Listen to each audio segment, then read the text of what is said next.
श्री स्वामी समर्थ अध्याय 8 श्री गणेशाय नमः। जय जय सुखधामा, जय जय जय परब्रह्मा, जय जय भक्तजन विश्रामा, अनंत विषा आनंदा, राजे निजाम सरकार, त्यांचे पदरी दप्तरदार, राजे राय बहादूर,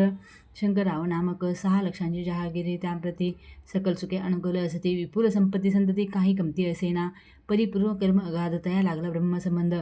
उपाय केले नानाविध परिबाधा सोडी, संबंध बाधा म्हणून चेन न पडे रात्र गेले शरीर सुको न गोड न लागे अन्न पाणी नावडे भोगविलास सुख भोग कैचा त्यास निद्रा नाहीची रात्र दिवस चिंता झाली पोळले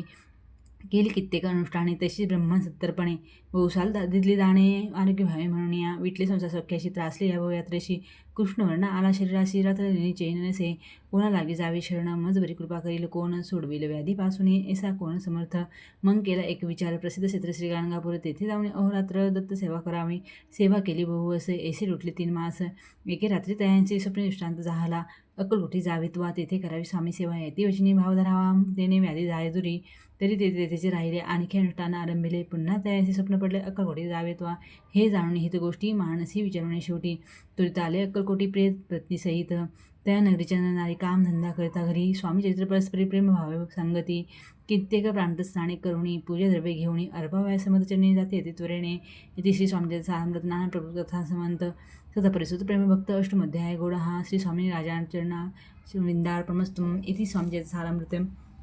अष्टमोध्याय श्रीस्तुम।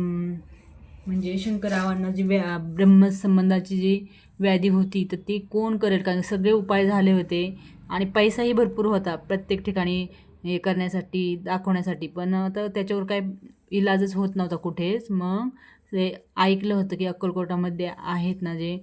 ब्रह्मांड नायक आहेत तर त्यांच्याकडून तर नक्कीच व्याधी दूर होईल, मग त्या आशेने ते निघाले जातात अक्कलकोटमध्ये। श्री स्वामी समर्थ।